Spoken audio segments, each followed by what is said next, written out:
আসসালামু আলাইকুম ওয়া রাহমাতুল্লাহি ওয়া বারাকাতুহু।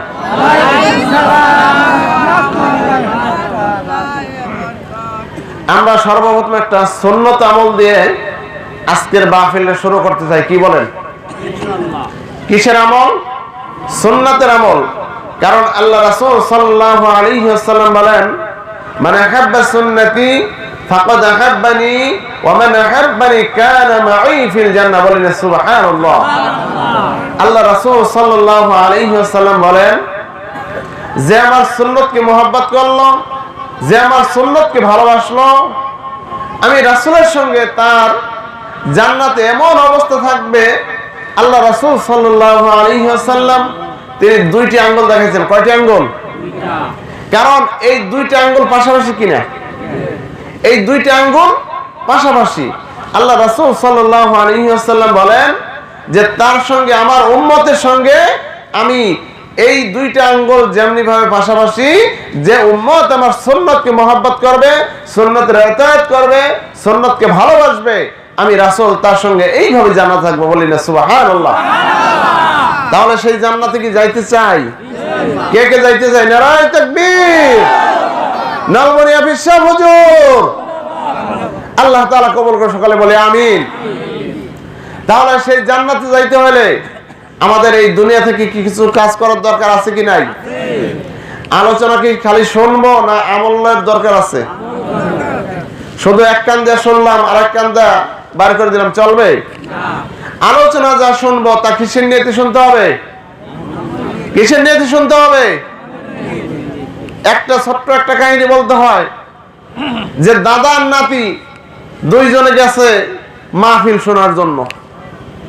মাহফিল শোনার জন্য গেছে, যাওয়ার পরে এখন মাহফিলের মধ্যে যিনি বক্তা ছিলেন তিনি আলোচনা করছে যে গিরার উপরে যদি কাপড় ওঠানো হয় তাহলে কবিরা গুনাহ হয়। কি গুনাহ হয়? কিসের গুনাহ? ফরজ তরকের গুনাহ। কিসের গুনাহ? পুরুষের জন্য ফরজ হলো অলওয়েজ 24 আওয়ার্স, 24 ঘন্টা নাভি থেকে হাঁটুর নিচ পর্যন্ত ঢাইকে রাখা। এটা হলো কি? ফরজ। এটা কি? এই ফরজকে আমরা মানি।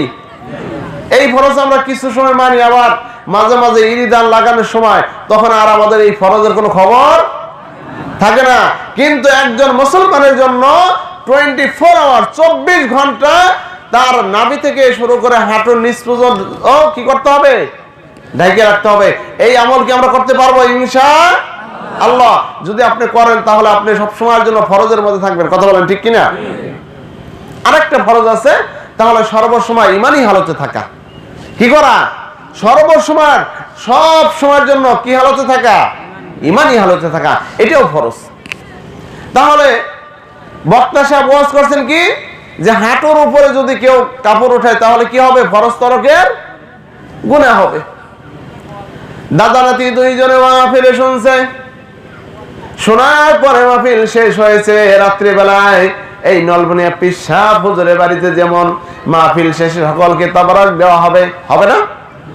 তাবারক পাবেন? পাইতে হবে? তাহলে জোরে জোরে কথা বলতে হবে। এরকম তাবারক হাতে নিয়ে রাত্রি বেলায় তারা বাড়ির দিকে রওনা করতেছে। বাড়িতে যাওয়ার সময় মাঝখানে একটা খাল আছে। কি আছে? আপনাদের বরিশাল অঞ্চলে অনেক বড় বড় নদী আছে, একটু আগে দেখে আসছি, ওইদিকে আছে না? তার বাড়ির সামনে একটা খাল আছে, যেই খালের মধ্যে দিয়ে পানি আছে, কিন্তু পানি হাঁটুর নিচ পর্যন্ত না, হাঁটুর উপর পর্যন্ত হয়ে যায়। দাদা যাওয়ার সময় তো হাঁটুর উপর থেকে কাপড় উঠাইয়া ওইভাবে তিনি গেছেন। এরপর যখন আসবে, আসার সময় তো আমল শুনছে, হাঁটুর উপরে যদি কেউ কাপড় উঠায় তাহলে তার ফরজ তরকের গুনাহ হবে। দাদাও শুনছে, নাতিও শুনছে। শুনছে কিনা? দুইজনে শুনছে। যাওয়ার সময় যখন খালের কিনারে গেছে, যাওয়ার পরে এখন নাতি মনে মনে চিন্তা করে যে দেখি এবার দাদা কি অবস্থা করে। দাদাই পানির মধ্যে নামতেছে আর আস্তে আস্তে করে হাঁটুর উপর থেকে কাপড় সরাইতেছে। পিছন থেকে নাতি ডাক দিয়ে বলে, ও দাদা, তুমি এটা কি কাজ করতেছো? কিছুক্ষণ পূর্বে তুমি শুনে আসলা ওই প্রধান বক্তা তিনি আলোচনা করেছেন হাঁটুর উপরে যদি কেউ কাপড় সরায় তাহলে তার ফরজ তরকের গুনাহ হয়, আর এই ফরজ তরকের জন্য তার জাহান্নামে যাইতে হবে। কোথায় যাইতে হবে? জাহান্নামে যাইতে হবে।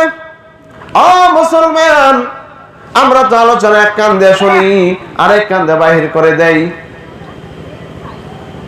আলোচনা শুনতে হবে, মন দিল কান সব ঠিক রেখে কথা বলেন, ঠিক কিনা? যদি আপনি শুনলেন কাজে লাগাইলেন না, তাহলে এই আলোচনা শুনে আপনার কোনো লাভ হবে না। এই সারা রাত্রটা আপনার জন্য বিফল হয়ে যাবে। হযরত মুসা আলাইহিস সালামের জমানায় এক ব্যক্তি, হযরত মুসা আলাইহিস সালাম তার 3 জন সফর সঙ্গী নিয়ে, 2-3 জন সফর সঙ্গী নিয়ে তিনি রাস্তাতে যাইতেছেন। যাওয়ার সময় দেখতেছেন 3টা মাথার খুলি 3 জায়গায় আছে। কয় জায়গায়? 3 জায়গায় 3টা মাথার খুলি আছে। মুসা আলাইহিস সালাম একটা হাতের মধ্যে লাঠি নিছেন। লাঠি নেওয়ার পরে ওই মাথার খুলির মধ্যে দিয়ে এক কান দিয়ে ওই লাঠিটা প্রবেশ করাইছে, আরেক কান দিয়ে বাহির হয়ে গেছে। আরেকটা খুলির মধ্যে ওই লাঠি দিছে, কিন্তু একটু যায় নাই। আরেকটা খুলির মধ্যে অল্প একটু গেছে, অর্ধেক পরিমাণ পর্যন্ত গেছে। যাওয়ার পরে মুসা আলাইহিস সালাম বলতেছে, এই ব্যক্তিও জাহান্নামী, এই ব্যক্তিও জাহান্নামী, আর এই ব্যক্তি হলো জান্নাতি। তার সহচর যারা ছিল, তার সাথী যারা ছিল, বন্ধু যারা ছিল, তারা বলতেছে, আল্লাহর নবী পয়গম্বর, এই 2 ব্যক্তি জাহান্নামী, এই ব্যক্তি জান্নাতি, এটার কারণটা কি? আর আপনি যেই কাজটা করলেন এই কাজটা তো আমরা কিছুই বুঝলাম না। ও আল্লাহর নবী, আমাদেরকে একটু খুলে বলেন। হযরত মুসা আলাইহিস সালাম বলে, ও আমার সাথীরা, আমি যে লাঠি হাতে নিয়েছি, লাঠি হাতে নিয়ে তাদের কানের মধ্যে দিয়েছি। কিসের মধ্যে দিছে? কানের মধ্যে দিছি। একজনের কানের মধ্যে দেওয়ার পরে এই দিক থেকে ঢুকাইছি, আরেক দিক থেকে বাইর হয়ে গেছে। এই লোকটা হলো এমন ব্যক্তি, যখন এর কাছে ইসলামের কথা বলা হয়, কোরআন হাদিসের কথা বলা হয়, যখন দ্বীনের দাওয়াত দেওয়া হয়, দ্বীনের কথা বলা হয়, আল্লাহ রাব্বুল আলামিনের কথা বলা হয়, তখন তিনি এক কান দিয়ে শুনতেন, আরেক কান দিয়ে বাহির করে দিত। তিনি কোনো আমল করত না। কি করত না? আমল করত না। আর আরেক ব্যক্তি, তার কানের মধ্যে একটু যায় নাই, যখন মাহফিল হয়েছে, কোরআন হাদিসের কথা বলছে, দ্বীনের দাওয়াত দিয়েছে, কোরআন হাদিসের কথা বলছে, আল্লাহ রাব্বুল আলামিনের বিধানের কথা যখন বলছে, তিনি মোটেও শুনতো না। যখন মাহফিল হইতো, কোরআন হাদিসের কথা বলতো, তিনি মাহফিলের কাছে যারা আসতো না। কি করতো না? এরকম মানুষ আছে কিনা এলাকার মধ্যে? মাইকিং হয়েছে, পোস্টারিং হয়েছে কিনা? কিন্তু এরপরেও তারা বাড়িতে বসে আছে, গল্প গুজবে ব্যস্ত আছে। কথা বলেন, এরকম করছে। এই কারণে এই ব্যক্তির কানের মধ্যে দিয়ে এই লাঠিটা যায় নাই। আরেকজন ব্যক্তি, তার কানের মধ্যে অর্ধেক পরিমাণ গেছে। কি পরিমাণ? অর্ধেক পরিমাণ গেছে। এটার কারণ হলো এই ব্যক্তি কোরআন হাদিসের কথা শুনছে এবং সেই অনুযায়ী আমল করেছে। বলি না সুবহানাল্লাহ। আর এই কারণেই এই ব্যক্তি হলো জান্নাতি। এই ব্যক্তি কি? এই ব্যক্তি হলো জান্নাতি। মুসলমান, তাহলে আমাদের কোথায় যাইতে হবে? জান্নাতে যাইতে হবে। কোথায় যাইতে হবে? না অন্য জাহান্নামে? কোথায় যাইতে হবে? জান্নাতে যাইতে হবে। আমরা ছিলাম কোথায়? জান্নাতের মধ্যে। কোথায় ছিলাম? আমরা ছিলাম জান্নাতের মধ্যে। কিভাবে? হযরত আদম আলাইহিস সালাম, তিনি কে?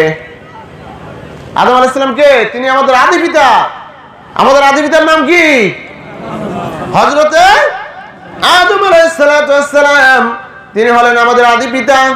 আল্লাহ রাব্বুল আলামিন যখন হযরত আদম আলাইহিস সালামকে সৃষ্টি করেছেন, সৃষ্টি করার পর আল্লাহ তাআলা তাকে কোথায় রাখছেন? জান্নাতের মধ্যে রাখছেন। কোথায়? জান্নাতের মধ্যে রাখছেন।